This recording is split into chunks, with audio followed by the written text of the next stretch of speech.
Gravando. É poético, né, cara? Gravar na nuvem. Olá, boa noite. Bem-vindos, bem-vindas ao nosso sexto encontro do quarto curso de formação básico Marielle Franco. Que bom, que bom, que bom que você está aqui e que bom que você vai nos assistir, nos acompanhar, participar ainda de alguma forma depois, porque essa nossa aula vai ficar lá no nosso canal. Agradeço a sua presença, muito bem-vindo, muito bem-vinda. William Vieira, nós temos mística de abertura? Temos uma mística, não sei se é a mística, né? Uma boa noite para você que está nos assistindo agora, uma boa tarde, um bom dia para você que vai nos assistir depois. Não estamos transmitindo ao vivo hoje, mas você pode assistir aí no nosso canal do YouTube, do Coletivo de Educação Popular Margarida Maria Alves, esta sexta aula, né, do quarto curso básico de formação política Marielle Franco. E escolhemos para abrir um pequeno trecho do livro do Eduardo Galeano, chamado Os Filhos dos Dias, correspondente à data de hoje, não necessariamente ligada ao tema, apesar de ter uma proximidade, mas no dia 20 de abril. Ele diz assim: um papelão inesquecível. Foi a maior expedição militar de toda a história do Mar do Caribe e o maior fiasco. Os donos de Cuba, despojados, desalojados, proclamavam de Miami que morreriam lutando pela devolução contra a revolução. O governo norte-americano acreditou neles e seus serviços de inteligência demonstraram uma vez mais que não mereciam esse nome.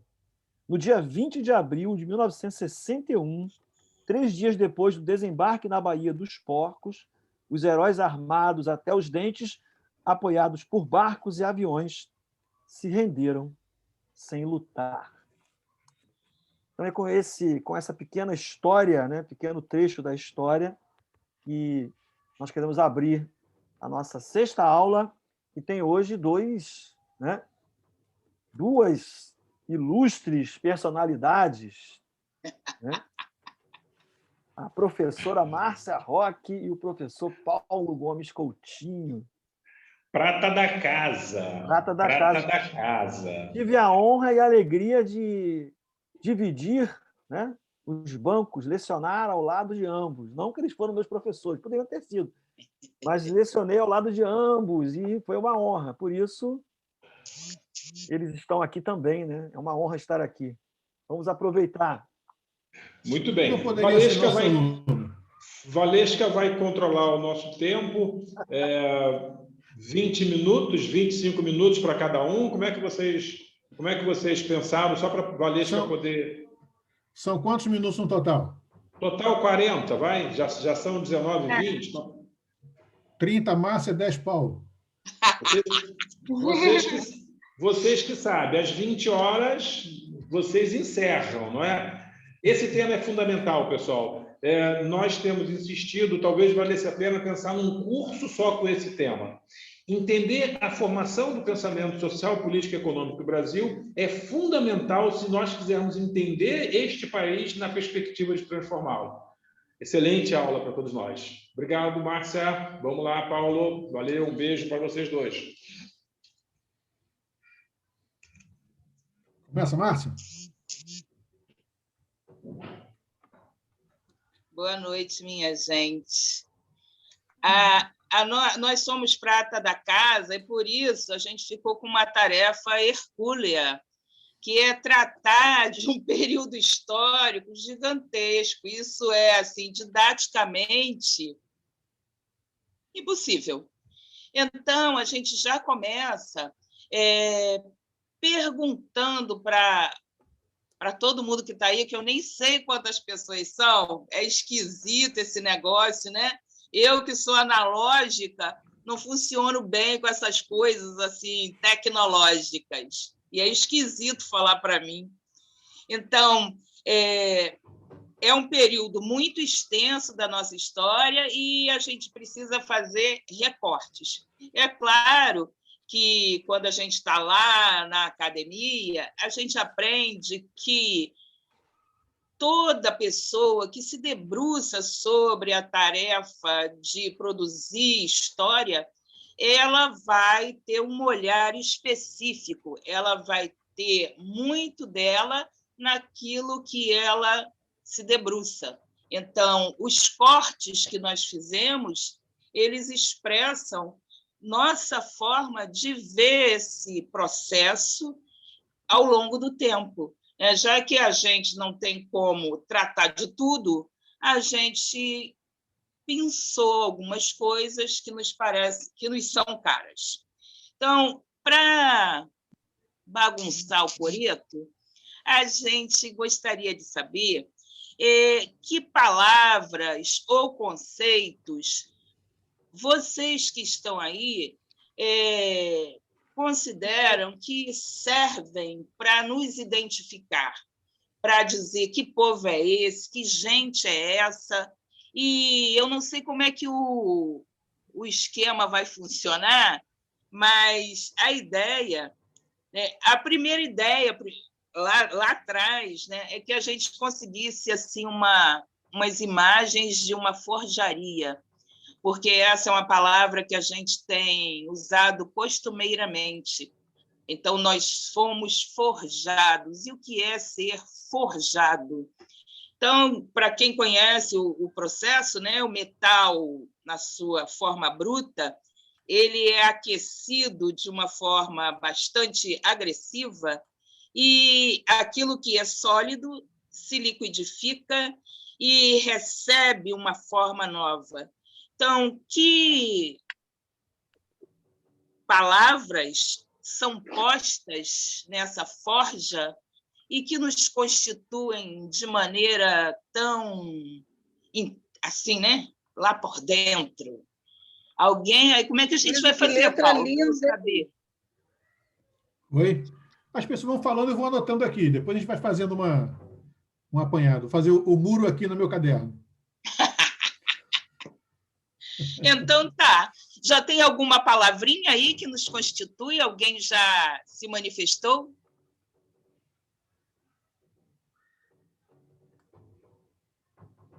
O pessoal vai colocar isso no chat, será? Tem gente colocando Tá no chat. escrito. O Davi colocou no chat, mas Sujeito. pode abrir e falar? Como é que vocês preferem? Eu Pode tô vendo. abrir. Tá bom, então quem quiser abrir, pode abrir, não é isso? Ou coloca no Isso. chat como o Davi fez. O Davi falou em sujeito. Então, que sujeitos? O Alex colocou suspeição? Não. Foi antes. Sujeito, tá. Então, que sujeitos pertencem a essa liga que vai dar o povo brasileiro, o pensamento, a cultura, o que nos constitui enquanto povo? Muitos sujeitos. Que tipo de sujeito? Como é que a gente se vê? Sujeitos misturados, Então, tem povos originários, tem africanos sequestrados, tem portugueses, e depois vem vindo assim um caldeirão, que também é outra forma bastante peculiar de expressar o que nós somos, Pertencemos a um caldeirão, uma coisa que novamente vai ser aquecida. E só isso, eu estava esperando um paredão de... Márcia, até agora 4 tijolos. Sujeito, pertencentes, miscigenação, e você falou caldeirão. Gostei. Mas deixa eu só perguntar uma coisinha que eu fiquei na dúvida. Você perguntou o que faz, no caso do que eu botei, esse sujeito pertencente do povo brasileiro. Essa é a pergunta, né? Assim, o que nos constitui? O que nos constitui? O que nos marca? Então, eu acho que o que nos constitui como povo brasileiro é a cultura. Que a cultura é um denominador comum de cada cada povo, desse grande povo brasileiro, como você mesmo acabou de falar, dos povos indígenas. O que constitui o povo indígena é a cultura de determinado povo indígena, assim como os quilombolas, assim como os ribeirinhas. Então, eu acho que o que faz essa liga que você abordou antes, eu acho que a cultura e a língua também é uma das coisas que constitui nós como povo brasileiro. Só uma questão, Tobias e todo mundo que está aqui, eu estou vendo 3, 6, 9, 12, umas 15 pessoas aqui na sala, e por enquanto só 4 pessoas escreveram. Será que não estão ouvindo, não estão a fim de escrever, estão com vergonha?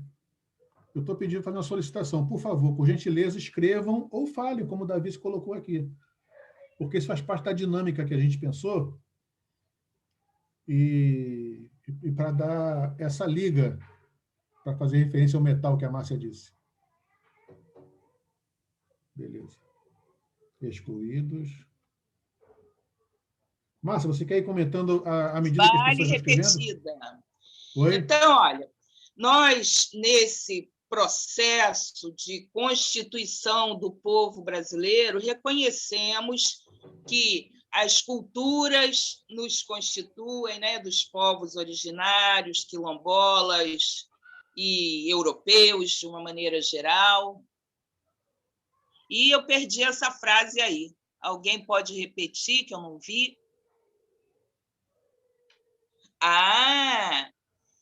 E isso aí nos constitui, né? Então, será que essas palavras que nós usamos para dizer como somos e como nos constituímos, elas dão conta daquilo que é real, né? A cordialidade do brasileiro, ela é essa coisa que nos parece assim, muito inerte. Cordial é sinônimo de inerte. E falaram aí também da ancestralidade. Será que nós valorizamos e reconhecemos, enquanto sociedade, essa ancestralidade? Eu tenho matutado aqui, pensado umas bobagens, e uma das coisas que me tem vindo à mente é sobre recalques. Eu olho para nós hoje, e os fascistas, e nós, né? Será que nós nos relacionamos bem com esse passado ancestral? Será que a gente não escondeu isso tudo, ou uma parte significativa, embaixo do tapete? E aquilo que a gente esconde, aquilo que a gente tenta ocultar, ele é que nem a história, né? Quando a gente não estuda, ela se vinga. E esse recalque, essas coisas que consciente ou inconscientemente a gente empurra para os subterrâneos da nossa memória, elas retornam. E quanta coisa esquisita, ruim, está aí, né, vindo à tona, coisas que a gente nem imaginava, que nem combinam com o tal do brasileiro cordato, cordial, gente boa, né?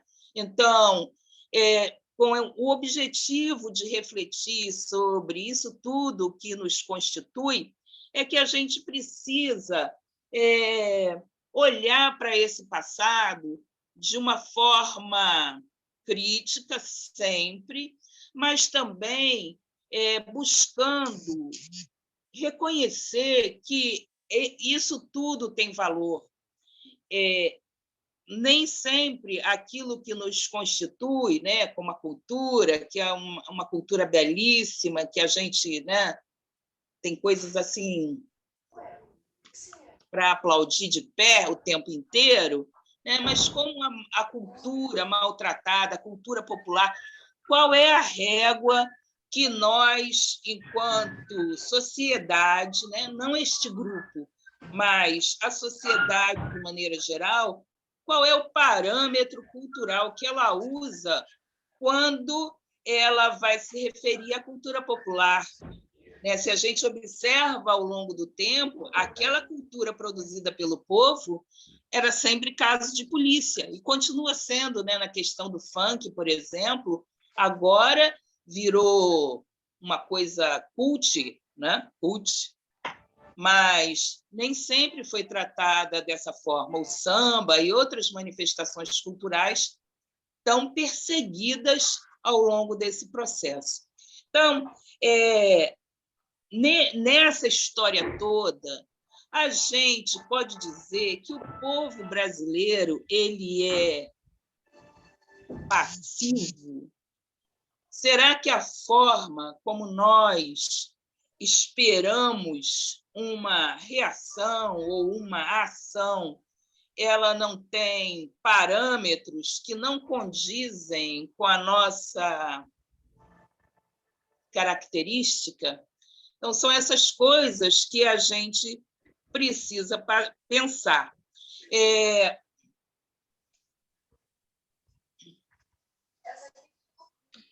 Márcia, meu bem, tem mais 3 minutos para dar 15 minutos da sua fala. Caraca, nem comecei! Então, olha, o pensamento social brasileiro ele está impregnado de visões de mundo, né? E do mundo que usam réguas que não foram constituídas por nós. Então, a gente olha para outros e tenta, a partir do outro, buscar uma medida daquilo que é civilidade, daquilo que é cultura.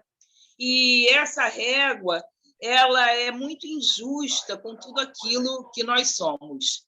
Então, nesse caldeirão aí que nos constitui, a gente precisa aprender a olhar com mais sensibilidade, né? E valorizar mais essa caminhada que nos trouxe até aqui e ver o que a gente vai poder fazer com isso daqui para frente.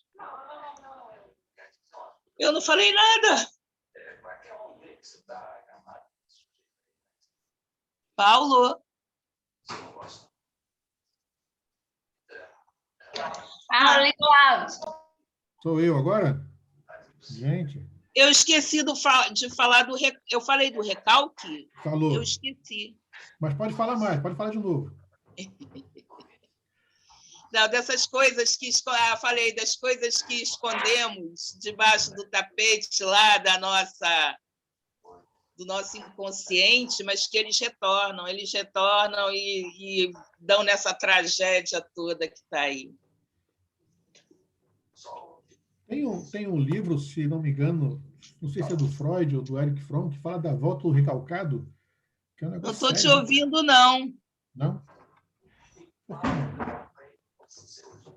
Está dando para ouvir, sim. E está tão longe. Não, Agora mas melhorou? está perfeito, Paulo. Tá? Não, que eu sou perfeito, eu já sei. O som tá bom? Tá. São quantos tempos, minha carrasca, Valesca? Vamos lá, agora você vai até... Ai, Jesus, são 35 até 50, até 7h50. Beleza. Boa noite, meu nome é Paulo. Boa parte já se conhece aqui do Margarida, né? Ano passado tivemos essa aula e eu devo dizer que eu comentei com a Márcia, provavelmente isso seja uma das aulas mais difíceis de trabalhar, de desenrolar, né? Porque, ao mesmo tempo que é um tema muito profundo, né? Ele é um tema assim, multidimensional, ele é profundo, é largo, né? Ele é alto, então, enfim, e a gente precisa de muita atenção para tratar dele. A gente pensou nessa dinâmica, a Márcia fazendo um levantamento da realidade, né? Das nossas percepções a respeito de... Bota aí na Globo. Como nós nos vemos, né? Não, eu quero ver o jornal. Ah, tá. Na Globo agora não, agora é o coletivo. Então, a gente pensou nessa dinâmica de fazer esse levantamento, né, dessa percepção sobre como é que nós nos vemos, como nós nos enxergamos, né, como é que a gente se vê efetivamente, para, a partir desse observar, desse espelho, a gente fazer a crítica daquilo que está vendo, daquilo que vê, e a gente tentar ver um pouquinho mais atrás, né?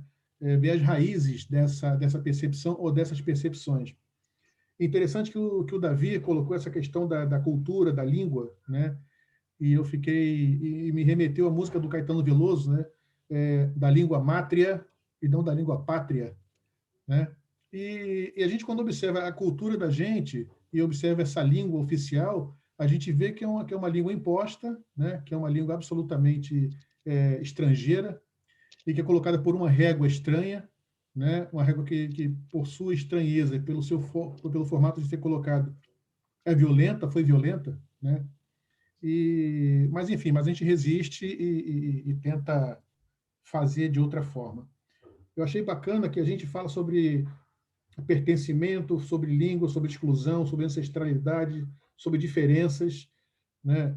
E quando a gente vai ver a realidade da gente, a gente vê que esses elementos eles estão meio que no subsolo, né? Meio que no limbo. Porque eu fiquei pensando, eu acho pouco provável conversar de maneira cordial com o miliciano que domina o bairro que eu moro, né? Você conversar de maneira cordial com alguém que assumiu-se bolsonarista de maneira absolutamente ferrenha, né? Mas nós precisamos ser cordiais, porque essas coisas vêm do coração, né? E nós precisamos dessa pegada afetiva. Mas a parte que eu vou pegar, que eu vou trabalhar com vocês hoje, né? E é importante que se diga, trabalhar com vocês, porque vocês vão trabalhar comigo, é pegando um pouco desse aspecto, vamos dizer assim, um aspecto teórico dessa nossa formação, né? E eu peguei um pouco do que a gente conversou no ano passado, eu organizei mais ou menos assim, tem 3 partes essa nossa formação. Uma primeira parte vai falar como é que chega até nós essa ideia, né, de pensamento, de aquilo que nos forma, né? Como é que surge o pensamento social no Brasil? O Tobias acrescentou econômico, né, que não está no currículo, mas a gente vai falar sobre isso, né? Porque, afinal, quando a gente fala dessa formação, quando fala dessa formação do pensamento brasileiro, essa formação do pensamento, ela engloba todo esse contexto, né? Essa abordagem globalizada, né? Não está estanque a questão social, da econômica e da política, né? Essa totalidade é importante a gente observar. Embora haja, né, embora existam esses nichos, mas ela é feita na totalidade. Então, a gente, para lembrar algumas coisas, né? A gente nasce enquanto nação, eu falo, a gente nasce no sentido, uma forçação de barra, né? Porque a gente não nasceu como nação, né? Nos colocaram dentro de uma nação. Pegando como recorte temporal a formação do Estado brasileiro, em 1822, quem forma esse Estado é uma elite que já vinha se organizando, já vinha se compondo, já vinha se desenhando desde o período colonial. Aquela elite que se forma de maneira violenta, de maneira absolutamente forçada, né? A violência física, a violência política, a violência ideológica, a violência cultural. Então, essa elite forma o Brasil enquanto Estado, e esse Estado formado por uma elite branca, masculina, ela exclui, logo de cara, a grande massa da população brasileira, né? Mulheres, negros, negras, e nativos, mestiços, né, como foi colocado aqui. Esse povo miscigenado, esse povo de pele preta, esse povo que trabalhava, foi excluído desse Estado. Então, ele já nasce com essa marca da exclusão. Então, o Estado brasileiro não é Estado para a população, é Estado para poucos. Então, ao longo do período monárquico, isso vai se desenhando, vai se colocando. Quando chega no período da monarquia, na proclamação da República, esse modelo de Estado aí permanece, né? A literatura é vasta nesse aspecto aí, e talvez o mais emblemático seja aquele livro do Murilo, esqueço o nome dele, Zé Murilo, né? Que fala dos bestializados, né? Então, quer dizer, enquanto a elite está se deleitando, fazendo a divisão do Estado, fazendo a reorganização do Estado, uma elite branca, masculina, militarizada, enfim, ainda privilegiada e tentando fazer um desenho mais privilegiado ainda, mais uma vez a população está excluída. Acontece uma inclusãozinha, né, com a questão do voto, mas a gente percebe que na mecânica, na dinâmica desse Estado, a população está excluída. E é interessante, vou dar uma dica para vocês, que eu dei já no ano passado, mas vou repetir porque vale a pena. É um documentário que, se não me engano, é da Fundação Joaquim Nabuco, mas que está na TV Estado, chama-se O Brasil dos Viajantes.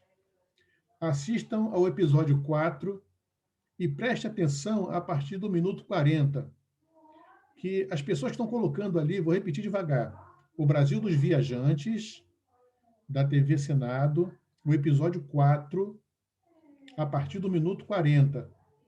Vejam com calma esse documentário, porque tem alguns professores e professoras bastante influentes na historiografia brasileira, né? E a despeito de concordar com a interpretação historiográfica deles, né, o fato é que eles fazem um relato, uma análise do surgimento do Brasil enquanto nação, né, muito interessante.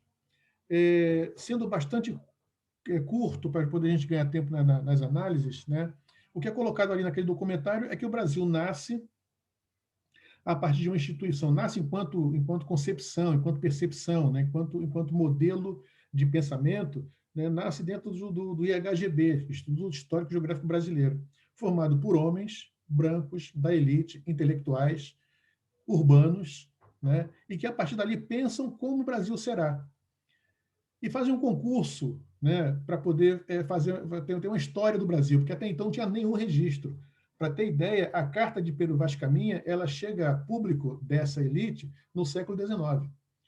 Então, quer dizer, não tem um sistema de arquivo, um sistema de registro. Os viajantes chegavam no Brasil, faziam registro e mandavam para a Europa, para os seus países de origem.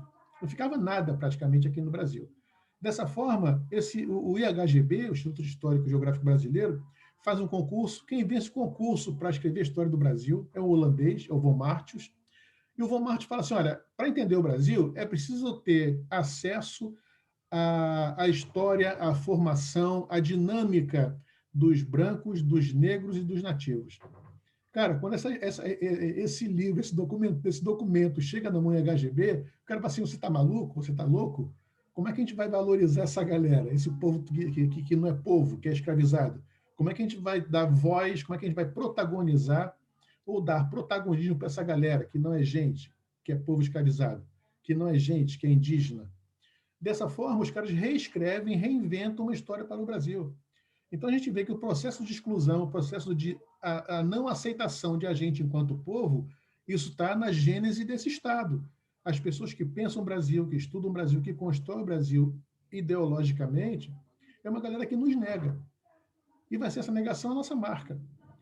E aí, num bate-papo com algumas pessoas, né, quando a gente vê o povo na rua sem máscara, eu não culpabilizo o povo, não. Eu fico assim pensando o seguinte, será que esse Estado, será que essa elite é de confiança? Será que esse Estado, será que essa elite quer o nosso bem, historicamente falando? Então, se essa galera nunca me considerou, para que você está mandando usar máscara? Que parada é essa? Que vacina é essa? Entendeu? Então, tem uma rejeição ancestral nossa, povo, com relação à nossa elite. Porque esses caras sempre destrataram. E o que é pior, galera, é uma coisa muito mais profunda e muito mais sutil. A elite não nos trata como não povo. Ela simplesmente não nos reconhece como gente, não nos reconhece como nada. Então, nós somos um não alguém, nós somos um ninguém para essa população. É por isso que essa elite ela é de privilégios e não é de direitos. É por isso que ela não reconhece os nossos direitos e passa o tempo todo fazendo uso do seu privilégio. Né? Ontem não, na aula passada, o Heitor falou que em plena pandemia nascem 20 bilionários, 2 deles ligados à área de saúde privada. Isso mais que um escárnio, isso é a comprovação de que essa elite não está ligando para a população brasileira, está ligando para esse povo. Então, esse Estado, esse conceito de língua, de cidadania, de sociedade, de nação, esses conceitos fundantes da nossa, vamos dizer assim, da nossa alma, do nosso espírito brasileiro, ele nasce nos apartando. E para piorar a situação, né, a gente tem naquele momento aí do século XIX, né? A gente está sendo muito influenciado ainda pelo pensamento moderno, cartesiano. A gente está numa modernidade, né, ilustrada, está no momento em que a burguesia está em plena festa, com a Revolução Industrial, com o imperialismo, o capitalismo está se consolidando como o modelo hegemônico. E essa modernidade vai trazer para a gente todos os males que ela pode trazer. Vai trazer a individualidade, o individualismo, vai trazer a ideia liberal de que nós somos iguais perante a lei. e que essa igualdade pode trazer uma cidadania, só que igualdade e cidadania a partir do princípio da propriedade.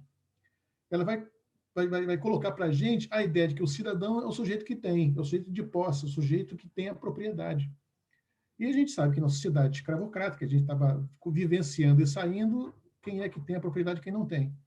E essa modernidade ilustrada, né, que tem uma coisa meio esquizofrênica, né, com a minha psicologia de birosca, é que os caras são cartesianos, são positivistas, fazem toda uma análise cientificista da situação e, no entanto, nos negam a história, no entanto, nos negam os processos históricos.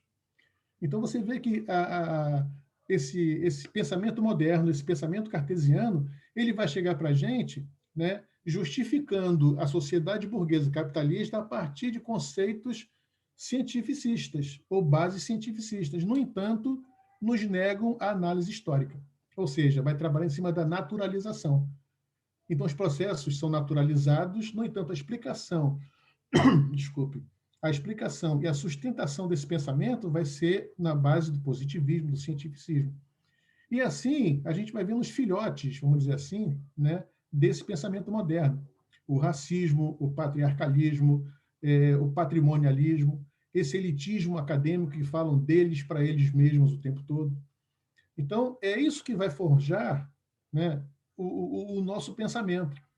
Então, essa escola, essa academia, esses bem-pensantes vão nos tratar de maneira verticalizada, de um modo geral nos excluindo e falando sempre entre si, porque essa herança acadêmica é o que temos, né? É o que eles falam para si, sobre si, e quando falam com a gente, não falam com, falam para, né? Esse autoritarismo que a gente percebe por aí. Então, resumindo, esse pensamento moderno, que é a base da formação do nosso pensamento, né, ele vai chegar se compondo, se organizando no século XIX, né, com essa base positivista, racista, patrimonialista, patriarcal, e a partir de um academicista distante da população.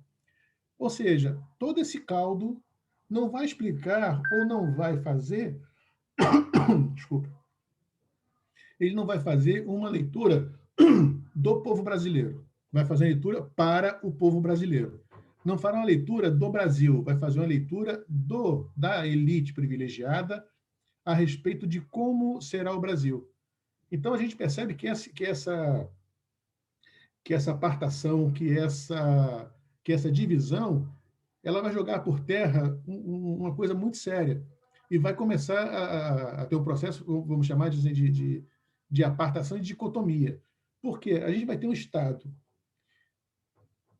dominado, controlado por essa elite privilegiada, com uma tradição eurocêntrica, né? A gente vai ter um problema sério que os historiadores dizem, que a gente vai ter uma francofilia, porque a gente vai querer imitar a elite vai imitar os franceses, né? E vai ter uma anglofilia, que vai tentar se estruturar num governo com parlamento, como os ingleses fazem dessa forma. Só que tem um problema, onde é que está a dicotomia ou antagonismo disso? Enquanto a elite pensa com a cabeça da Europa, o povo pensa, vive e sente como indígena, como nativo, como africano. Então, a gente percebe que tem dois blocos aí que não se misturam. Então, enquanto a elite está com a cabeça para a Europa, o povo está vivenciando as nossas tradições ancestrais, as nossas tradições afro-ameríndias. Essa dicotomia, eu penso que explica muitas situações que a gente está vivendo hoje, né? Então, o século XIX para o século XX vai ter essas marcas. E muitos pensadores daquele período, né? Eu selecionei aqui alguns, assim, para poder a gente só marcar os autores, né? Tobias Barreto, o Silvio Romero, Alberto Torres, Oliveira Viana, Nina Rodrigues. E tem essa galera, de um modo geral, está ligada a uma tradição positivista, uma tradição darwinista, uma tradição eugenista, né, racista mesmo. Só que tem um cara, o Manuel Bonfim, que foge dessa. Certamente tivemos outros e outras, né? Só que onde eu alcancei, onde eu tenho estudado, né, eu destaco o Manuel Bonfim, porque é um sujeito que já naquele momento, no século XIX para o século XX, ele é da metade do século XIX e morre na década de 30, né? ele é um cara que destoa daqueles pensadores daquela época, né? E eu separei uma frase que ele fala assim: o problema fundamental era uma espécie de parasitismo social das elites. E ele defendia a pluralidade étnica como uma potencialidade para o desenvolvimento do país, sendo a educação um caminho para a emancipação das classes populares. Quer dizer, um cara que, em pleno século XIX, século XX, né, com um pensamento dominante, racista, eugenista, né, higienista, e o cara está falando de miscigenação, o cara está jogando para cima a questão popular, está jogando para cima a questão da educação popular, né? E ele usa sistemas, classes populares, ele não usa povo simplesmente, não. Então, o Manuel Bonfim vale a pena a gente ler, vale a pena aproximar da obra desse cara, porque, embora tenha quase 100 anos, 80 e poucos anos, permanece muito atual. A gente vai sair dessa primeira fase do século XX, 19 século XX, e vai entrar nos clássicos, né? E esses clássicos que eu selecionei aqui, tem o Sérgio Buarque de Holanda, o Gilberto Freire, Caio Prado, o Celso Furtado, né? Essa galera vai pensar, de novo, o Brasil a partir de um olhar elitista. Por mais ligados à tradição marxista, por mais próximos que eles estivessem da tradição marxista, essa galera ainda pensa o Brasil não como um brasileiro, mas pensa para o Brasil. Tenta explicar o Brasil a partir de um ponto de vista elitista. E o Florestan Fernandes vai ser um cara que vai meio que furar esse bloqueio, furar esse senso aí que está colocado nesse período, na década de 60, né? E vai ser um cara que vai começar a pensar o Brasil a partir dos movimentos sociais, a partir da classe popular, das classes populares, né? Eu coloquei aqui que é interessante como essa tradição machista, né? Essa tradição masculina na academia, ela permanece. Aí eu pensei assim, será que não teve mulher que escreveu, que pensou algumas coisas sobre isso, né? Aí eu vi aqui, tem as brasilianistas, Lígia Sigol, Lúcia Lippe, Aspásia Camargo, Amélia Con, Vitória Mesquita, Maria Hermínia, né? Foram mulheres também que pensaram a sociedade brasileira e eu acho que precisam e merecem também uma análise, uma aproximação mais profunda. Eu não sei quanto tempo está faltando. Já foi. Já foi? A verdade Só mais um minutinho para eu concluir, a gente abrir para o debate, pode ser? Show. Obrigado. Você não é tão má como o Tobias falou, não. Você é gente fina. Para finalizar, né, atualmente a gente tem um pensamento um pouco mais próximo das análises da sociedade, mais próximo das dinâmicas sociais, né? Mas a gente ainda incorre em algumas pegadinhas, em alguns riscos, né? Ou repetições, vamos dizer assim. Porque, embora a gente observe, por exemplo, o Gessé de Souza, né, como um cara que eu considero assim, bastante interessante, uma leitura necessária para a gente, eu vejo as análises do pensamento brasileiro a partir de uma perspectiva popular, né, olhando de baixo para cima. A gente tem pouca gente fazendo isso, né? Quando eu falo pouca gente, é claro que é o risco acadêmico que eu estou correndo, né? Mas quando eu falo que é pouco, porque chega pouco para a gente essas análises a partir desse ponto de vista do lado de cá da calçada, do lado de cá da balança, né? Finalizando, eu penso que a gente deveria, a título de provocação, né, pensar como é que nós, do movimento popular, como é que nós que estamos participando de um curso como esse, como é que a gente pode fazer, ou o que devemos fazer, para começar a fazer o registro da nossa história, o registro das nossas lutas, o registro das nossas dinâmicas. Mas não só o registro e a popularização dessas dinâmicas, o registro e a popularização dessas lutas, né? Porque se a gente está tentando um movimento contra-hegemônico, a gente está tentando um movimento de emancipação da classe trabalhadora, eu penso que é um dever nosso fazer esse movimento de escritura, de escrevinhar, de produzir, né? E trazer à luz, né, as dinâmicas populares que a gente tem vivenciado. Finalizando mesmo, só uma última coisinha aqui. O Paulo Freire tem dois conceitos que eu acho fundamentais para a gente, entre tantos, né, mas acho que dois fundamentais para a gente discutir nessa dinâmica de hoje. Uma é aquele conceito que ele trabalha, né, da desalienação. A gente precisa tirar do opressor o opressor que tem nele. A gente precisa tirar do oprimido o opressor que está dentro do oprimido. Essa é uma questão séria que a gente precisa trabalhar. E a segunda, que é mais utópica, que é mais esperançosa, que ele fala sobre o inédito viável. A gente precisa sonhar com aquele inédito, com aquela coisa que não aconteceu ainda, mas que está em nossos sonhos. E mais que sonhar, a gente precisa transformar esse inédito em viabilidade, precisa viabilizar esse inédito. Por enquanto é só. Foi no tempo certinho, não foi, Valesca? Oh, não, foi muita coisa. Quantas provocações você trouxe para a gente? Estou aqui, você estava falando, eu estava assim, meu Deus, olha essa análise maravilhosa. Ô, Paulo, só para ilustrar o que o Paulo citou, os bestializados aqui, ó. Rio é a República que não foi. Inclusive, vale a pena reler. Nesse livro você vai encontrar, por exemplo, vai ver que o Oswaldo Cruz copia o modelo cubano, né? E o modelo cubano ainda não era essa Cuba, mas ele copia e Sim. fala de distanciamento, isolamento para cuidar da peste bubônica. Só para ilustrar. Muito interessante. O William, ele pede as pessoas para se inscreverem no chat e começa a falar. Isso é coisa, né, de professor de história, coordenador do curso. Natália Neri, me parece, começando conosco hoje, não é? Levantou a mão ali. Fica à vontade, Natália. Só abrir aí o seu... Só antes da Natália, eu queria registrar a presença do professor Dilson, que está aí, ó. Eu posso falar uma coisinha para o Dilson, rápida? Dilson, você está lindo. Dilson, se inscreve para responder. Natália, fique à vontade. Obrigado pela presença. Eu que agradeço. Você teve uma fala, eu acompanho o GCE. E aí, a gente também, você teve uma fala sobre o texto dele, né? Você fala que é um título interessante, que é legal a gente acompanhar, mas que ao meu entender,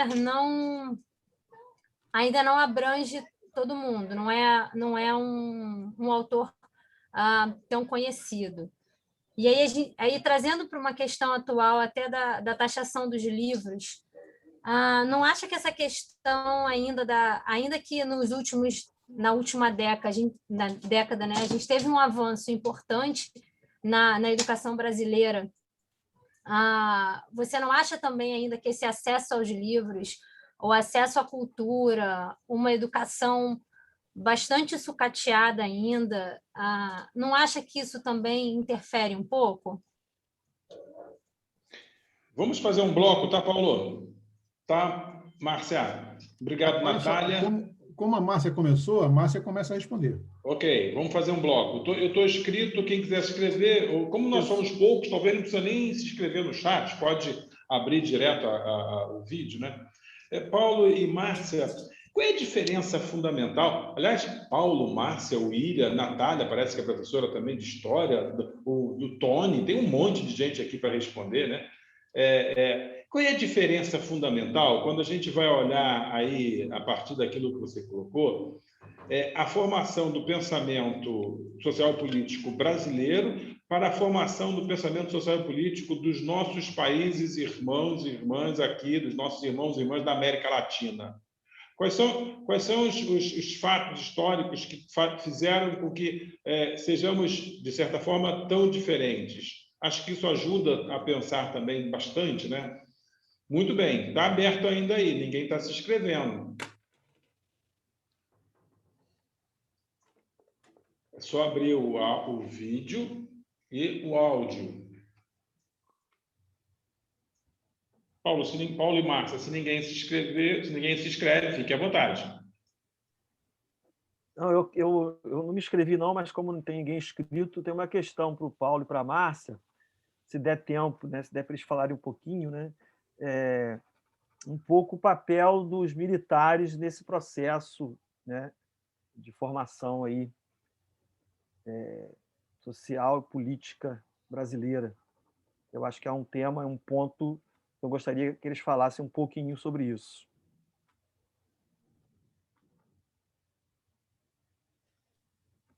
William, desculpa, mas eu não te ouvi. nesse processo de formação social e política brasileira, vocês falassem um pouquinho o papel dos militares.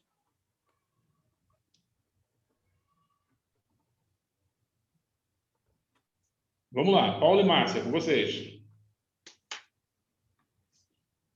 Igor, já mandamos sim, mas o William, coloca de novo a lista de presença. Ah, acabou de colocar. Valeu. Obrigado, William. Paulo, Márcia. Presente. Estou aqui. Vai começar, Márcia? Não, pode você, não, fique à vontade. Tá, tem três... Eu notei três questões aqui. A questão da educação e dos livros, essa diferença entre Brasil e América Latina, essa questão dos militares, é isso? Isso. Sim. Tá. Assim, essa questão da educação, é claro que teve muitos avanços, né? Tive muitos avanços, né? E agora, a educação brasileira, ela vem sofrendo assim, um ataque brabo demais, né? Especialmente do setor privado, né? Eu vou dizer ataque, mas na perspectiva do capital, é um ataque positivo, né? Porque os caras estão loteando, estão privatizando, né? Estão dominando todo esse projeto de educação. Eu não sei se vocês estão acompanhando, mas tem vai ser implantado, né, infelizmente, está em debate, mas vai ser implantado o novo ensino médio, né, e desidratado do currículo, desidratado da participação docente, né, tem um tal de itinerários educacionais, tem um tal de projeto de vida, né, a meninada do ensino médio vai passar a optar, vai escolher as matérias que vão estudar, né, obrigatoriamente língua portuguesa e matemática. As outras disciplinas vão estar dentro do projeto de vida, dentro de percursos ou itinerários educacionais. Se a gente for observar as políticas públicas, Base Nacional Curricular, Plano Nacional Livro Didático, Novo Ensino Médio, a gente vai observar que tem não só o dedo, mas tem o corpo inteiro do capital ali dentro, né? E esse corpo inteiro do capital ali dentro, o que ele tem como objetivo? Óbvio, ter o lucro dele, mas, ao lado disso, é tirar a autonomia docente, é tirar a possibilidade de haver uma educação onde o protagonismo docente, o protagonismo dos discentes sejam colocados.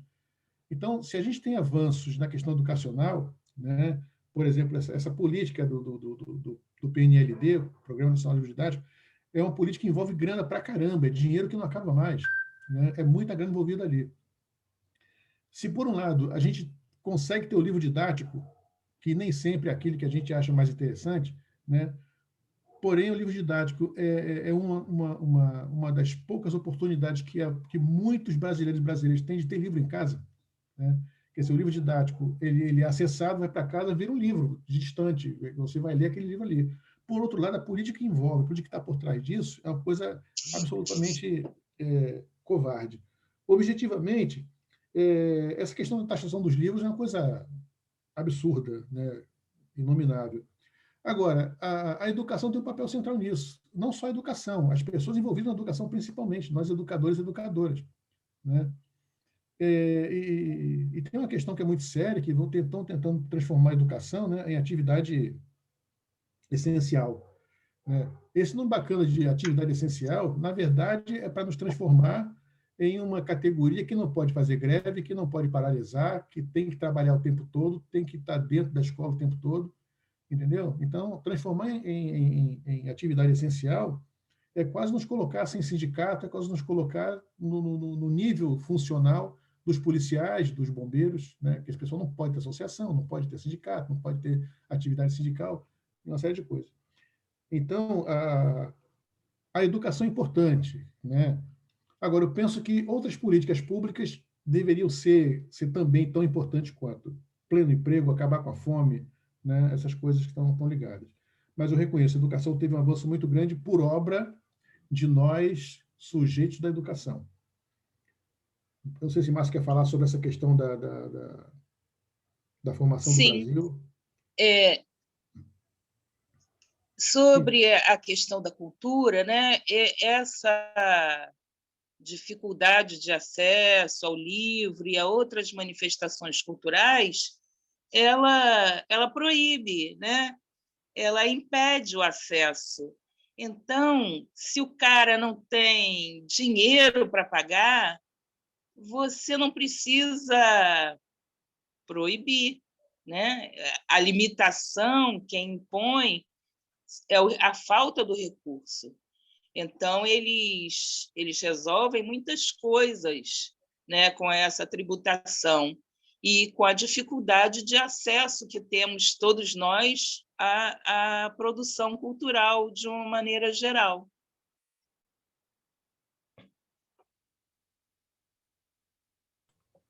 Legal. Essa questão da América Latina que o Tobias levantou, você quer começar, Márcia?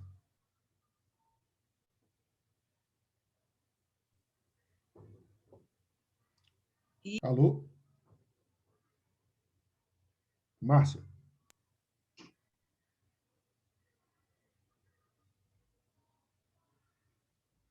Estamos todos entre nós? Sim, estamos aqui. Estamos aqui, mas acho que a Márcia caiu. Eu estou vendo aqui todo mundo com o microfone fechado. Mas tudo bem, então vou começar e a Márcia toca a bola. Eu não sei se eu entendi muito bem o que a pergunta do Tobias, né? Mas ele fala o que diferencia o Brasil da América Latina, o que nos torna latinos diferentes, né? E por que dessa diferença na formação, né? Eu acho que tem algumas questões que assim, vamos enumerar, mas não vamos conseguir entrar no detalhe, porque depois a gente precisaria de um bate-papo sobre a América Latina um pouco mais específico, né? Que eu acho que a gente tem que pensar para o próximo ano uma matéria dessa, um encontro sobre a América Latina. Eu penso o seguinte, a gente tem diferença na forma de colonizar, né? Para ser, poxa, Paulo, mas a América Latina toda foi colonizada na perspectiva da colônia de exploração. Sim, mas tivemos diferenças, né?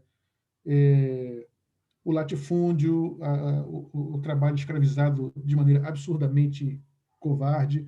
O Brasil era a porta de entrada da América Latina para a mão de obra escravizada, né? Então, tem essa questão. A outra coisa, tem uma unidade linguística que é importante na América Latina, que a gente fica um pouco fora dessa pegada. Só que tem uma situação, cara, é que alguns estudiosos, né, de América Latina, né,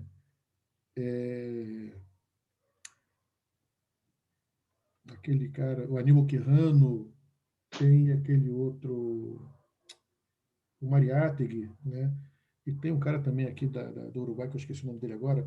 Esses caras falam o seguinte, que a elite colonial portuguesa foi diferente da elite colonial espanhola. A nossa elite foi muito mais violenta, a nossa elite foi muito mais escrota do que as outras, né? Isso vai reverberar como? Quando a gente começa a observar, por exemplo, onde nascem as universidades, onde nasce o sistema escolar na América. Então, o Brasil fica muito atrás. Só para dar um exemplo, a Guerra do Paraguai, né, no meio do século XIX, o Paraguai não tinha analfabeto, não tinha prostituta, não tinha desemprego, era uma economia que tinha uma base industrial bastante interessante, a metalurgia, a siderurgia, né? Enquanto aqui no Brasil a gente estava muito atrás dessa percepção.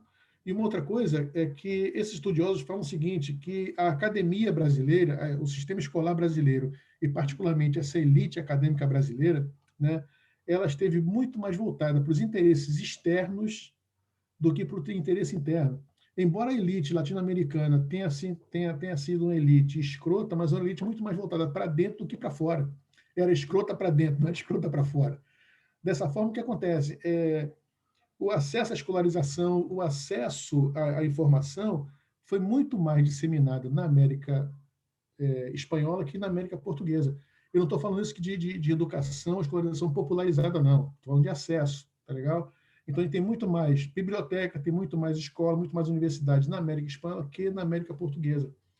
Isso é importante porque a gente, quando observa os movimentos de organização, movimentos populares nesses países, a gente observa uma diferença no Brasil. Isso não explica isso, mas ajuda a entender as movimentações que a América Latina tem e que o Brasil não teve. E com isso, o que acontece? A gente vai se tornar um Estado independente, vai se tornar um Estado republicano muito depois que praticamente toda a América havia sido criada, formada, forjada como uma república. A gente vai ser um dos últimos países a liberar, por exemplo, o trabalho escravizado, né? Então, todas as marcas sociais, marcas políticas, marcas de formação, nos remetem a esse tipo de diferença do que somos com relação aos nossos companheiros latino-americanos. E tem e criou uma bobagem, né, que é incentivada pela mídia, né, de que nós somos, por exemplo, o país do futebol, que nós somos o país desenvolvido, nós somos gigantes, nós somos isso, aquilo outro, menosprezando e diminuindo a nossa vizinhança, né? Então, quando a gente tenta fazer uma abordagem latino-americana, quando a gente tenta fazer uma pegada de unificação latino-americana, a gente tem muita dificuldade dentro da elite brasileira. Até algumas companheiradas de esquerda não têm essa percepção da necessidade de fazer essa luta junto. Então, objetivamente, Tobias, eu penso que está na nossa formação, desde colônia, passando de colônia, nossa formação enquanto Estado, nossa formação enquanto elite nacional, entendeu? Tem essas marcações aí. Não sei se a Márcia quer falar alguma coisa. Espera aí. Eu só tenho que me encontrar aqui com essa tecnologia que está difícil. Como nós falamos no princípio, essa elite ela olha para fora o tempo todo. Ela não tem vínculos, né, com a nossa gente, com a nossa história. Tudo que acontece, né, eles fazem antes que o povo faça. Então, isso também nos diferencia do restante da América Latina, né? Então, a gente vai aprendendo coisas que passam a soar como verdades absolutas e a gente segue, né? Sem questionar, sem criticar essa postura que é longa no tempo, né? Não mudou. A régua continua sendo a Europa, os Estados Unidos, e a gente está excluído dessa história toda. Tem uma questão interessante ainda sobre a América Latina, que é o seguinte: existem muitas universidades da América Latina a figura do professor popular, ou do intelectual popular, que é aquele cara que tem o notório saber, né? Só que esse cara é admitido nas universidades públicas, né? E esse cara dá cursos, né? Então, quer dizer, independente se o cara é de esquerda ou de direita, talvez agora seja até mais complicado, não sei, mas é comum você ver no México, você vê na Guatemala, né? O professor que ele é professor porque tem uma militância, porque tem um conhecimento acumulado, né? Então, esse cara tem acesso à universidade como docente, né? E que aqui no Brasil não tem isso, né?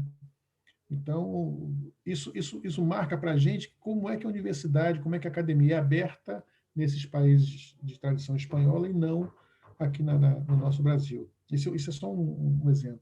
Eu estou vendo aqui no chat, depois vou pegar essa questão do William aqui sobre os militares, que o Davi pediu para falar um pouco, Alex, desculpa, um pouco sobre esse ineditismo, né? Sobre a importância do ineditismo, dos sonhos, esperançar, na busca por uma via que não venha a ser uma luta de classes forjada por uma elite hegemônica e predatória. Com relação a essa questão dos militares, né, é interessante como no Brasil os militares estão presentes na nossa história, né, desde sempre. E chega na formação do Estado Nacional Brasileiro, na monarquia e depois na República, como é que essa galera ela passa a ter um protagonismo, passa a ter uma ação direta e importante, né, cara? E marcante. E essa gente, né? Eu vou falar essa gente porque eu tenho uma certa aversão ao militarismo, puro preconceito, eu preciso superar isso, né? Mas essa galera tem uma visão de mundo muito particular, tem uma visão de sociedade muito particular, né? Eles se acham outras pessoas, se acham outros sujeitos, têm uma formação que caminha nesse sentido, né? Então, essa questão da disciplina, essa questão de uma formação armamentista, belicista, isso marca muito a formação dos militares e marca muito a ação dos militares. É impressionante como o militar, fora do quartel, fora da vida militar, né, a relação hierárquica ela permanece. Na família tem pessoas militares e que na relação até são de armas diferentes, mas porque um tem uma patente mais alta que o outro, é uma relação de submissão, uma relação de obediência, coisa assim impressionante, né, que causa estranheza demais. Então, quer dizer, quando esses militares eles chegam ao poder, ou estão no poder, por exemplo, o IHGB, né, o Instituto Histórico Geográfico Brasileiro, ele durante muito tempo foi dominado, hegemonizado por militares. A geografia, né, que a gente aprende na escola, a disciplina, ela tem no Brasil, não sei se no mundo, mas no Brasil com certeza, de maneira especial, a geografia ela é pensada para conquistar território, né? É uma geografia militar, é uma geografia bélica, é uma geografia pensada a partir da lógica da conquista do território, da submissão do inimigo. Então, essa ideia que os militares, quando chegam ao poder, eles tentam forjar, tentam moldar o Estado nesse modelo, isso é muito presente na história do Brasil. Como exemplo, né, para a gente não alongar muito, William, a gente vê na Proclamação da República, né, a primeira fase da República, né, aquela República Provisória e depois a Constitucional, né, os primeiros comandantes foram militares, né, os caras da cavalaria. Então, e por que eles tomam o poder na mão? Porque eles tinham na cabeça, e diziam isso, que precisavam disciplinar o Brasil, precisavam colocar o Brasil em ordem, né? Então, essa parada de colocar em ordem, né, não é à toa, não é só ordenar, não, é dar ordem, a ordem unida, né? Então, eles dizem que tem o pensamento lógico, tem o pensamento padrão, tem o pensamento que vai disciplinar a sociedade. Então, esses caras têm um papel fundamental porque vai servir muito bem para essa elite privilegiada, né? Quer dizer, a elite precisa dos militares para poder fazer esse trabalho de ordenar, de colocar tudo certinho, colocar no jeito para essa elite vir e está tudo pavimentado para uma ação mais fácil, vamos dizer assim. Então, quer dizer, e está aí até hoje, né? Com essa onda de que são organizados, com essa onda de que com essa falácia de que são organizados, disciplinados e disciplinadores, está aí o especialista em como chama? Aquela parada de distribuir as coisas. Sempre esqueço o nome daquela porra. O especialista em caramba, como é que é distribuir caminhão por aí fora? Logística. O especialista em logística só fez merda no ministério, né? Mas tem essa pegada, tem essa propaganda para fora. Márcia, alguma coisa? Sobre essa coisa do militarismo, só fazendo uma observação em relação ao que você já falou, é que lembro de uma propaganda bem antiga que dizia que a sede não é nada, a imagem é tudo. Então, eles vendem uma imagem, né, que a gente bem sabe que não corresponde à realidade, mas isso está no inconsciente coletivo e verificamos que está fazendo efeito, né, que tem uma parcela significativa da sociedade que compra essa ideia. E essa questão do militar, né, é a coisa da truculência que a gente tem que ressaltar sempre, né? E em relação a isso, né, a crise que a gente está vivendo, a ação dos militares e no seu braço mais próximo da gente, né, que é a polícia militar, ela tem um papel, né, de defensora da propriedade e não defensora da população. Então, a gente que mora na periferia sabe como essa polícia age no território. Então, eu fico pensando, né, a gente está tão escandalizado com a morte, com a tragédia pandêmica, mas nessa periferia que a gente habita, a morte é cotidiana, a morte é uma coisa com a qual se convive o tempo inteiro. E talvez a gente possa entender essa postura, né, de boa parte dessa população aqui. Não falo daqueles que não enfrentam essa questão da truculência policial, mas, para nós aqui, a morte é cotidiana, né? A crise também é cotidiana, né? Agora potencializada por tudo que a gente está vivendo. Mas, em relação à prática militar, não é uma novidade, né? Essa coisa do tratamento truculento. A Márcia, rapidamente, a Márcia me lembrou a música dos Titãs, né? A morte não causa mais espanto. Né? Duas coisinhas. Uma é o seguinte, quando a gente fala na elite, né, a gente fala de um grupo humano de gente de carne e osso, óbvio. Mas só que esse grupo de gente de carne e osso, o problema, ou um problema sério, é que essa galera transmite, ensina, propagandeia ideias. Né? E com a mídia na mão, essas ideias passam a se concretizar como sentimento, como desejo. Né? Então, o Estado e os militares, né, têm o poder da vida e da morte. O Estado tem autorização para matar. Né? Então, os militares, com as armas na mão, autorizados, eles impõem essa ordem, impõem esse medo, impõem essa lógica. Essa é uma coisa. A segunda coisa é o seguinte, no Brasil, durante muito tempo, particularmente da década de 40 até mais ou menos 70, seguramente, ser militar era uma coisa bacana, era até bonito. Né? As normalistas queriam namorar os meninos do colégio militar. Né?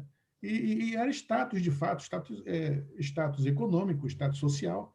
Né? Então, estava muito no imaginário daquela galera, daquelas gerações, né? A vida militar com glamour, a vida militar com uma ascensão social. Né? Então, essa presença militar, William, mais do que no aspecto político, ela é no aspecto político, ideológico e imaginário também, né? Que ajuda a forjar essa elite, que mais do que um grupo, é uma ideia. Okay. E quando a gente vê, né, o Brasil uberizado... Paulo, procura concluir, tem mais duas questões. Tem mais duas questões e o William se reescreveu. Tá bom. Deu Martoni também está escrito. Então, vamos lá. Vamos pegar todo esse bloco, Paulo. O Alex colocou uma questão no chat, você deve ter visto, e a Rosana também.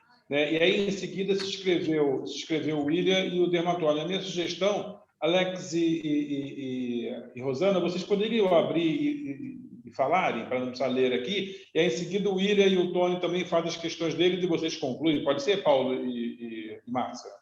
Claro. Ok. Já que concordaram, Rosana, fica à vontade, depois o Alex, ou não, ou a ordem que vocês quiserem. Obrigado, Rosana. Alex, você em seguida, ok? Então, vamos lá. Falando em relação até do que o Alex falou, né, na verdade, o que ele colocou, em relação ao sonho do que o Paulo falou, né, e aí, junto com o que a Márcia disse, dos recálculos, assim, juntando essa questão do sonho, né, mais a questão existente dos recalques e das travas, né, em relação a nós mesmos, enquanto, né, enquanto gente, enquanto seres pertencentes, ou que se acha pertencente, toda aquela conversa, né, aquele diálogo que vocês fizeram inicialmente, e aí, assim, a força que a gente faz, né, a força contrária ao que nos puxa para trás, né, isso tudo, aí eu coloco ali no chat, né, assim, que de forma consciente ou quase inconsciente que isso acontece, isso faz parte aí do processo político, do nosso processo de formação política, né? Eu posso dizer que começo a me entender num processo a partir da compreensão disso aí, do sonho que eu não quero deixar de sonhar, mas tem uma força que me puxa para trás, né? Tem um monte de coisa que me puxa, e essa resistência, né? Faz parte do processo, é mais ou menos isso. Ok. Obrigado, Rosana. Alex? Helena, você abriu o seu vídeo, você quer fazer alguma questão? Não, ok. Alex? Ok, Alex, fica à vontade, Alex. Helena, por favor, Helena, mantém seu vídeo aberto, não tem nenhum problema. É só porque eu achei que você fosse fazer alguma questão. Alex. Então, a minha colocação é mais como uma provocação até, por conta que o professor Paulo falou sobre o ineditismo, né, nessas ações, né, contra-hegemônicas, que, enfim, a companheira acabou de citar também. Eu gosto muito do que o Paulo Freire fala, né, da questão de esperançar, mas assim, eu vejo que hoje, né, enfim, nesse contexto de pandemia, inclusive que acirrou bastante, todas essas questões, né, parece que o tempo está muito curto para todo mundo, né? E a gente vê cada vez mais essa política de morte dominando e todo esse contexto histórico aí sendo, enfim, atravessado por essa cultura de morte, né? Enfim, eu vejo que a gente pode estar tá refletindo mais sobre o que fazer de inédito, de novo, para estar resistindo melhor, né? Enfim, a gente fala sobre, a professora falou sobre a questão do forjar, né? Enfim, eu acho que a nossa sociedade tem sido, a nossa formação, né? Enquanto sujeito, a gente tem sido forjado o tempo todo por essa política das nossas elites, né? Enfim, eu gostaria de que a gente falasse sobre a possibilidade dessa via aí, dessa via inédita. Vale. Ótimo, Alex. Obrigado. Dematone e William nessa ordem. Só antes, o comentário que a Sene colocou ali no chat, muito interessante. Tudo isso começa na formação escolar. Filhos de pobres, tudo para entrar no mercado de trabalho, em geral, muito jovem, estou aqui complementando, e os filhos de ricos entram para entrar na faculdade para, em muitos casos, só depois do mestrado ou do doutorado é que vão entrar no mercado de trabalho. Ok, Dematone, obrigado pela presença, bem-vindo. Seja breve, querido. Cara, rapidinho, não ia poder faltar hoje, né, Paulo? Parabéns pela camisa. Parabéns pela vestimenta. Foi no William... que tá sem camisa. Assistiu do William e não assistiu o meu, aí vai ficar dose. Eu tenho um monte de problema que estava correndo comida, inclusive, mas eu falei, vou ter que assistir. Mesma coisa foi com o William, vou ter que assistir. É o seguinte, eu ouvi boa parte que você e Márcia falaram, e você citou o Gessé Souza, né? E ele tem, para mim, um problema sério nessa discussão dele, que eu adoro a discussão que ele faz, né? Que ele apresenta lá, todo o pensamento social brasileiro, mas ele negligencia o Jacó Gorender. Ele não cita em nenhum momento o Jacó Gorender. E o Jacó Gorender faz uma discussão na escravidão reabilitada, que eu acho que eu consegui esse livro, vou falar aqui,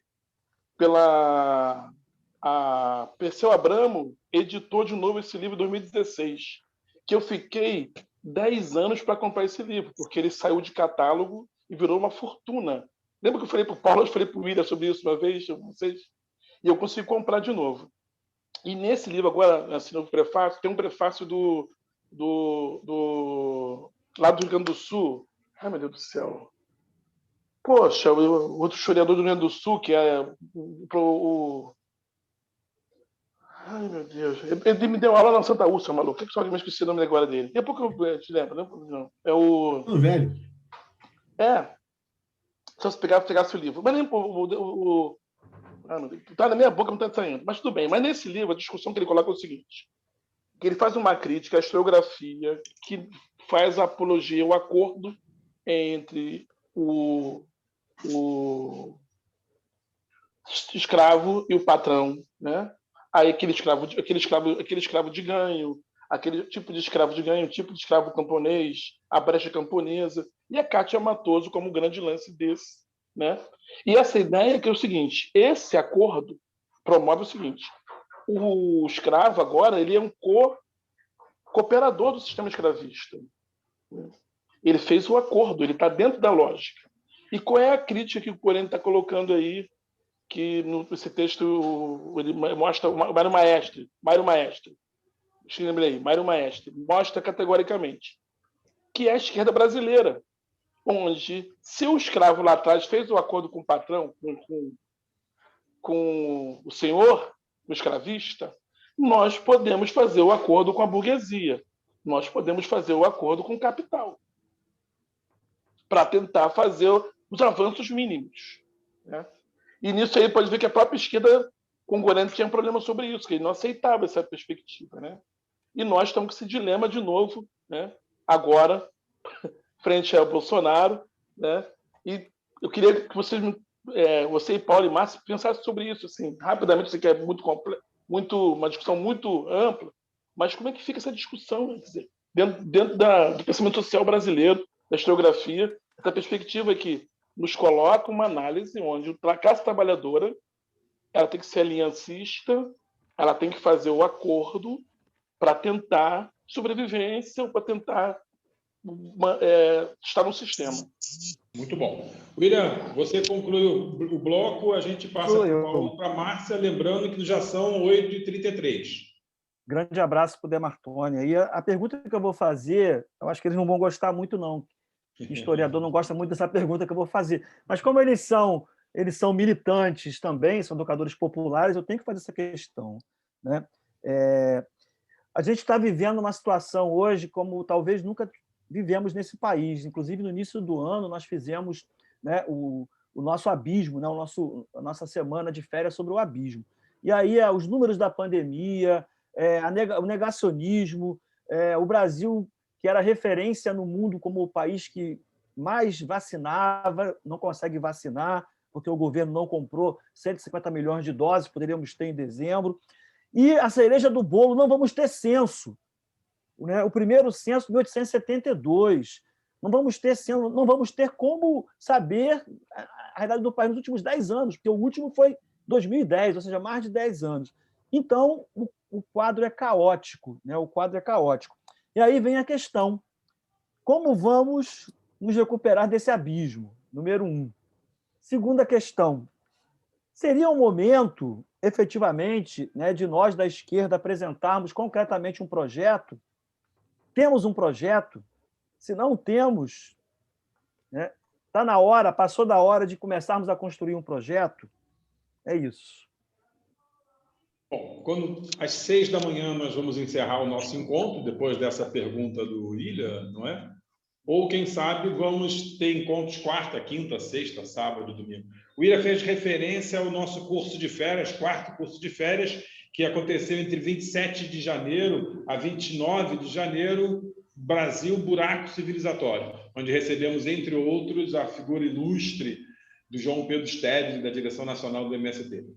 Paulo e Márcia, decidam aí quem começa, lembrando que já são 20h35.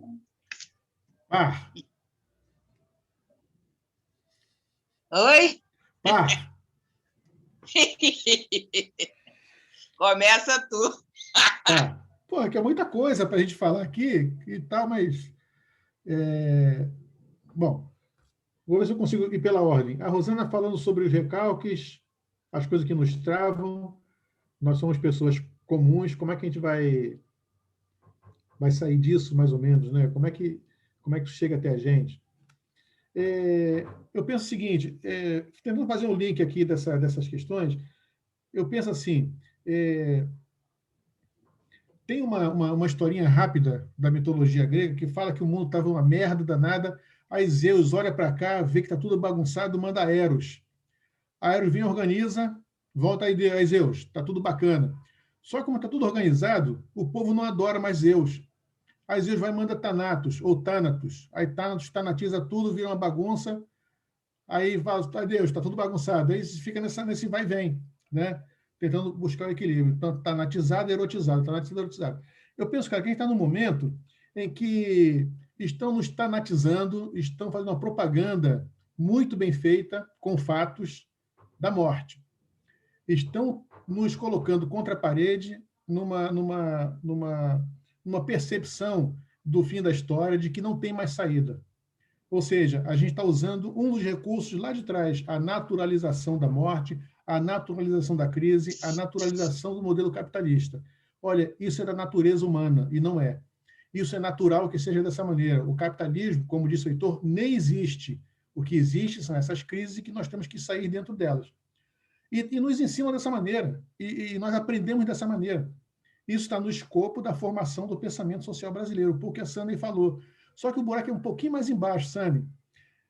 Vai para além da escola, porque se você considerar a quantidade de analfabetos e analfabetas que tem no Brasil, você percebe que a escola não está funcionando muito bem, ou está funcionando tão bem que está gerando analfabetos. Então, para além da escola, é a televisão, é o jornal, são as igrejas, são os sindicatos, as instituições que nós temos. A gente sempre repete o que a mídia nos fala. Num bate-papo com o Vitor Gianotti, ele falou assim, Paulo, tudo que você fala de notícia, você ouviu na Rede Globo. Tudo que a gente fala, a gente escutou a partir das 5 famílias que dominam esse Brasil em termos de mídia, em termos de informação. Tem pesquisas, 60% dos homens são formados pela televisão. Ou seja, a televisão, a mídia de um modo geral, a sociedade, o establishment, nos educa dessa maneira, mais que a escola, ou tanto quanto a escola como ferramenta para esse tipo de educação. Se a gente perguntar para entre nós mesmos, vem cá, tu coloca teu filho na escola para quê? Para ser alguém na vida. Não é para ser educado, não é para ser pessoa boa, gente boa, não. É para ser alguém na vida. E como ser alguém na vida? Trabalhando para arrumar um dinheiro para poder conseguir ser alguém na vida. Né? Então, é esse sistema de pensamento, esse sistema essa lógica que a gente está falando, sobre isso que a gente está falando. Então, um pouco com o que a Rosana estava falando, o que a gente deve fazer para sair desse nó, fazendo um gancho com o que foi colocado pelo Alex? O que a gente pode fazer para sair desse nó? Eu acho que a gente reconhecendo que nós somos formados dessa maneira e começando a perceber se isso faz bem ou se faz mal para a gente. Se faz bem para a gente, vida que segue. Mas se faz mal, a gente parar e começar a entender o que fazer diferente, o que fazer para romper essa lógica. Né? Entendendo que os processos históricos são lentos, os processos históricos são dolorosos, os processos históricos não são no tempo da gente. Agora, é feito para a gente, e é feito pela gente. Né? Então, esse reconhecimento desse passado, esse reconhecimento dessa história, é um primeiro passo para a gente começar a entender o seguinte, isso eu não quero. E vamos fazer esse inédito, vamos pensar nesse inédito. E quando eu falo nesse inédito, né, eu digo o seguinte, a gente reconhecer que a sociedade brasileira é formada a partir de um pensamento eurocêntrico. E a direita, a esquerda, o centro, a população é feita assim. A gente ainda, infelizmente, bebe nos cânones europeus. Se a gente for trocar uma ideia com nossa companheira de esquerda, salvo gloriosas e honrosas exceções, ainda estamos falando sobre o marxismo ortodoxo, sobre as cartas de Gramsci, a gente está falando ainda sobre um marxismo que tem 200 anos, que precisa ser arejado, precisa ser ventilado. Esse marxismo que a gente estuda, que a gente decora, que a gente repete nos panfletos, nas palavras de ordem, a gente não parou para fazer uma reflexão sobre ele. Né? Ah, Paulo, você é revisionista, tudo bem, pode chamar do que quiser, mas eu penso que se a gente vai ter uma formação dogmática, a gente está fadado ao fracasso. Se a gente vai estar preso ainda a uma série de ensinamentos na forma e no conteúdo de um passado que já está passado, que a gente precisa atualizar as coisas, né? O professor Ricardo Antunes fala, olha, Marx não pensou no Uber, Marx não pensou no mototáxi, e está aí. Então, a gente precisa fazer essa atualização. Né? E quando a gente faz esse reconhecimento histórico, a gente faz essa viagem para o passado, apontando esse passado, entendendo esse passado, e percebendo que esse passado precisa ser superado, isso é o esforço do inédito viável. Isso é o esforço que a gente precisa fazer para saber ter coragem, né, e paciência revolucionárias de começar a construir as novidades, construir os caminhos novos. Não é só romper com o passado, é entender que esse passado nos serviu até aqui. A partir de agora tem que ser outra tarefa, tem que ser outras formas. E o passado não é para ser esquecido, é para nos servir de luz, né, servir de base. E eu acho que esse papel que a gente está tendo aqui com Margarida Maria, né, com Marielle, tem essa função. né? A gente tem pensado como é que a gente, nesse curso, vai fazer com que a companheirada que participa, tanto como dinamizador quanto como aluno, entre aspas, como é que a gente vai dar o salto de qualidade? Tá bom, acabou a aula, acabou o curso, o que a gente faz agora? A gente precisa começar a construir esse inédito, a gente tem que começar a entender que nós somos formados a partir de Thanatos e agora tem que começar a encarar Eros. A gente tem que começar a entender que a história não está dada, o mundo não está, o mundo não é, o mundo está, como diz Paulo Freire, né? Que a história está em movimento, está em construção. E se eu não fizer, outro vai fazer. Eu falo para os meus filhos esse negócio, maluco, se você não fizer, outra pessoa vai fazer por você. Então, acho que nós da esquerda temos que ter essa coragem, né, de fazer essas leituras passadas para poder entender o que está acontecendo.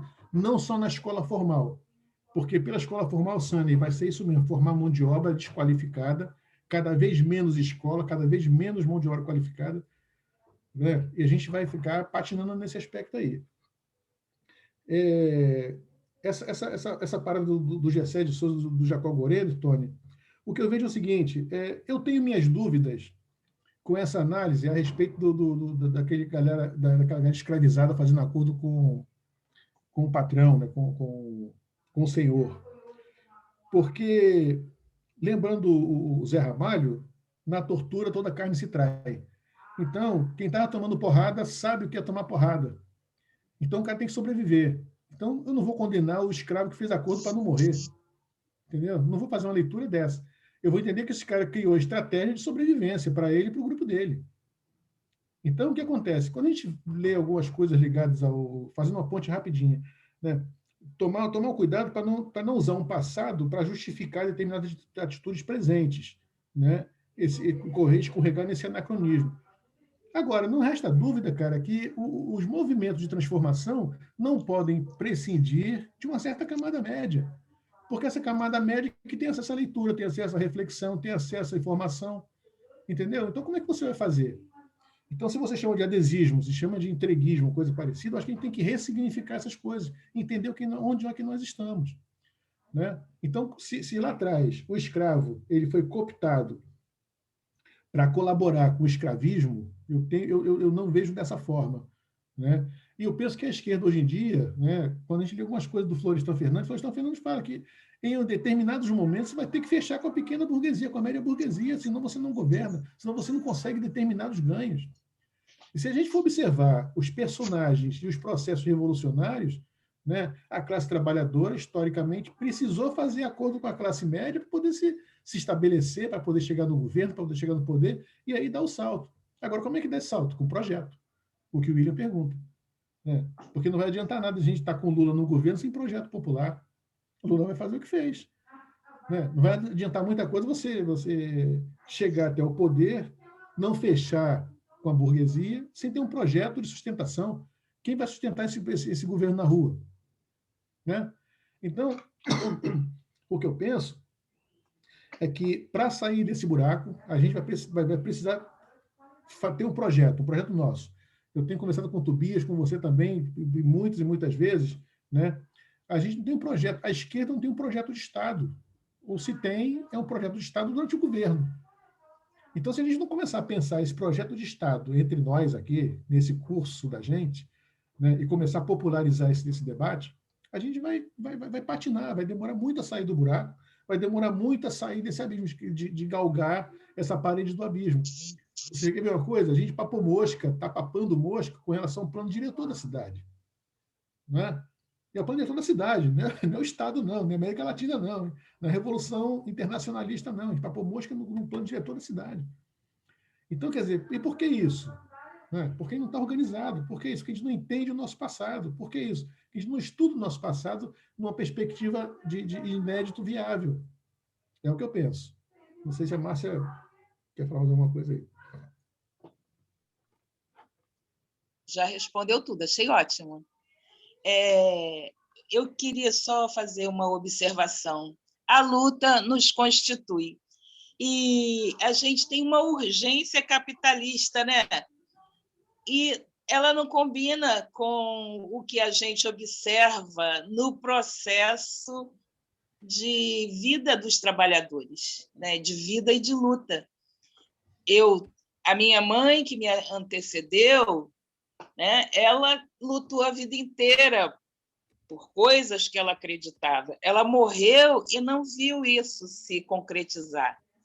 A minha avó certamente passou por isso. Então, a gente não sei se é bom, né?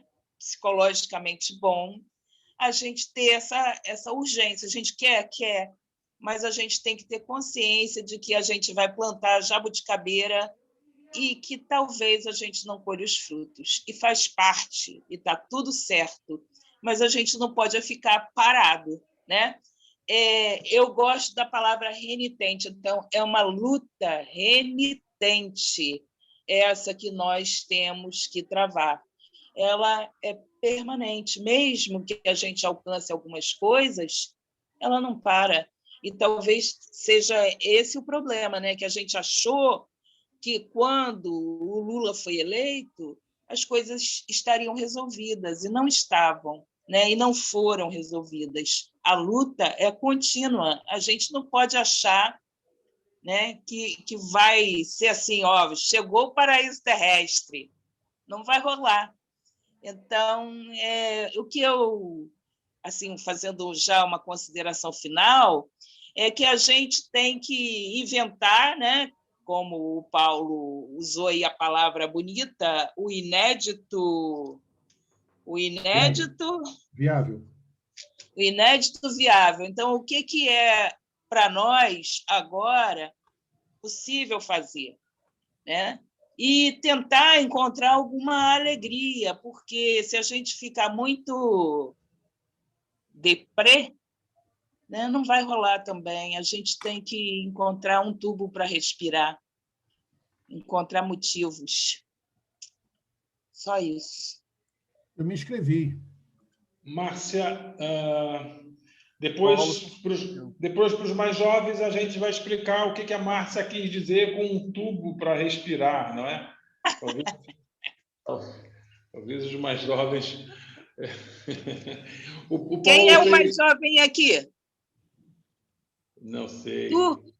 Acho que é a Valesca. O Paulo fez referência na fala dele a Vito Gianotti. Vito Gianotti, talvez alguns não conheçam, um grande educador popular, italiano, há muitos anos no Brasil, que morreu em 2015, 24 de julho de 2015.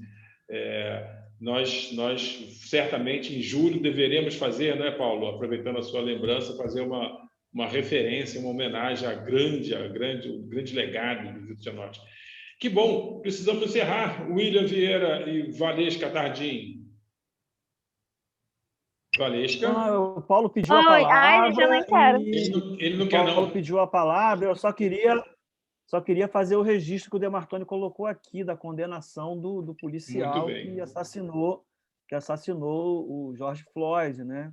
Foi condenado agora, uma decisão agora à noite aqui no Brasil, e ele relata aqui o povo nas ruas celebrando a condenação. Só para registrar. Ótimo. O Paulo ele se inscreveu brincando, ele não quer se falar, não.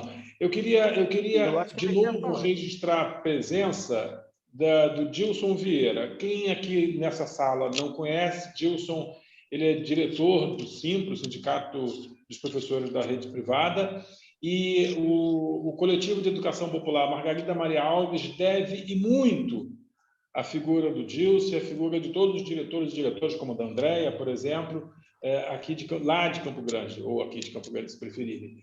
O primeiro e o segundo curso Marielle Franco aconteceram nas dependências, nas instalações do SIMPRO. Tomara que o quinto curso volte a ser nas instalações do SIMPRO. Eu acho que seria bom se a gente pudesse encerrar com uma saudação do Dilson para essa turma, Dilson. Eu não vou falar mais, é isso mesmo? Só um minutinho. Se o Paulo deixar, evidentemente. Se você deixar eu falar, eu deixo você falar. Só um minutinho. Diga, William. Só um minutinho antes do Dilson de encerrar, porque o Tobias ele não segue o que a gente combina. Convidar vocês para sábado, 10 horas, acompanharem no YouTube nosso programa Janelas do Margarida, tá bom? Neste sábado, estaremos recebendo quem, Tobias? Que eu esqueci o nome da pessoa agora. Fátima Lima, da direção municipal do PT. Já que você falou, temos que dar conta de todo o recado, né? Por que, que a gente vai estar recebendo? Por que, que a gente vai estar recebendo uma dirigente do PT? Porque há um mês nós recebemos uma mulher dirigente da UP, há 15 dias nós recebemos uma mulher dirigente do PSOL, sábado agora vamos receber uma mulher dirigente do PT e daqui a 15 dias vamos receber uma outra mulher dirigente do PCB. Serão 4 mulheres dirigentes de 4 partidos políticos falando sobre a conjuntura atual e as tarefas da classe trabalhadora. Vocês estão, imagino que todos estejam no grupo, né, da agenda, nós vamos colocar lá o link para participar. Sempre colocamos o link. Quem não está no grupo, depois manda uma mensagem para mim ou para o Tobias para a gente colocar lá no grupo. E é só acessar o nosso canal no YouTube, só colocar Coletivo de Educação Popular que aparece já. Margarida Maria Alves já aparece, tá? Eu vou encerrar a participação por aqui. Deixa o Tobias falar, deixa o Paulo falar, Tobias. Porra! Gilson? Deixa o Paulo falar, Tobias. Sim, vamos lá. O Demartoni, ele vai falar, porque, como é praxe, né, um mínimo de 5 minutos para uma saudação, eu prometo usar apenas 3 e passo 2 para você, Paulo. Eu quero, primeiramente, em nome de toda a diretoria do sindicato, agradecer e parabenizar essa parceria que já dura alguns semestres, né, com o coletivo Margarida Maria Alves, através, mais especificamente, do curso de formação política Marielle Franco, e quero falar também da minha satisfação, do meu prazer aqui em rever os companheiros, mesmo que seja assim, né, por uma via ainda remota, mas ver a carinha de vocês, o Paulo com a barba bem branca já, né? O Tobias, eu até confundi com o Moraes, olha só, que coisa curiosa. Então, agradecer a vocês aí, dizer, Tobias, que a gente não tem dúvida de que, assim que melhorar um pouquinho, né, a gente volta às atividades presenciais e a próxima versão do curso de formação, certamente faremos presencial lá no auditório do Simpro Rio, em Campo Grande. Valeu, muito obrigado. Eu fico muito feliz em ver essa cara linda aí do Dermatone. Eu tenho acompanhado muito, Tony, algumas coisas aí do Demétrios, né? Enfim. Obrigado, Gilson. É um prazer enorme estar com vocês. Passo aí os meus 2 minutos. Obrigado, Paulo, Gilson. por favor, Paulo, atendendo a pedidos, Paulo, fica à vontade. Rápido. Quanto tempo eu tenho? Eu quero ler uma poesia. 2 minutos? 2 minutos. Você encerra com a poesia, ok? Tá. É o seguinte, essa questão do tempo histórico, né, e tudo mais, eu queria lembrar 3 coisas. Uma frase que o Tobias falou para mim, que eu não conhecia, ele falou o seguinte: não se afobe porque nada é para já. O amor não tem pressa, ele pode esperar. A outra frase é do José Saramago, que tem marcado muito ultimamente. Ele fala assim: não tenhamos pressa, mas não percamos tempo. E recentemente eu ouvi uma professora, num debate, falar sobre militância. Ela falou assim: a gente faz projeto, faz trabalho, faz nota, entra no CGU, vai no Supremo, perde tudo. Afinal, para que a gente faz a militância? Né? Ela falou assim: a gente faz militância para o futuro. A gente faz militância como se fossem sementes, para que lá na frente, alguém, quando olhar para trás, o que esses caras fizeram? Fizeram notinhas, fizeram reunião, fizeram curso, lutaram, e aí está a militância. Né? Então, esse tempo histórico, ele precisa ser um tempo esperançoso, um tempo de construção desse inédito. Isso é importante que a gente faça. E o que eu estou com dúvida aqui, eu queria que a Rosana me falasse. Eu estou com uma poesia do Mayakovsky e uma da Conceição Evaristo. Eu leio qual, Rosana? Vai de Conceição. Conceição? Chama-se Meia Lágrima. Paulo é um brincalhão. Não. A água não me escorre entre os dedos. Tem as mãos em concha e no côncavo das minhas palmas meia gota me basta. Das lágrimas em meus olhos secos, basta o meio tom do soluço, para dizer o pranto inteiro. Sei ainda ver com um olho só, enquanto o outro o cisco cerceia, e da visão que me resta, vazo o invisível, e vejo as inesquecíveis sombras dos que já se foram. Da língua cortada, digo tudo, amasso o silêncio, e no farfalhar do meio som, solto o grito do grito do grito. Foi muito bom o encontro, adorei ver vocês. Estou apaixonado. Muito bom. Tobias, qual é a 7ª aula? Para a gente fechar. Tobias me cortou o som, hein? Caraca! Vou cortar de novo. Muito bom. Terça-feira a gente se encontra de novo. Eu confesso que eu não tenho certeza, mas eu acho que é a Marina do MST falando sobre movimentos sociais, não é? Marina da direção nacional do MST falando sobre movimentos sociais. Olha, se não for isso, é alguma coisa tão importante quanto. Que bom, o link vai estar lá. Posso falar mais uma coisa para o Dilson? Não, vou te passar o telefone dele e você liga para ele. Valeu, pessoal. Beijo. Obrigada, gente. Obrigada, tchau. Um abraço. Valeu. Muito obrigada, boa noite. Boa noite. Valeu, Muito valeu. bom. Pessoal, se cuida. Boa noite. Boa noite a todos. Valeu, Cine. Obrigada. Valeu, Igor. Andressa, beijo. Fiquem com Deus. Vai para Um abraço, Paulo. Um beijo, quinta ou carinhoso. sexta-feira, a aula está no canal, tá? Que eu vou dar uma mexidinha aqui nos vídeos, vou cortar umas partes que... Vou colocar na íntegra, tá, pessoal?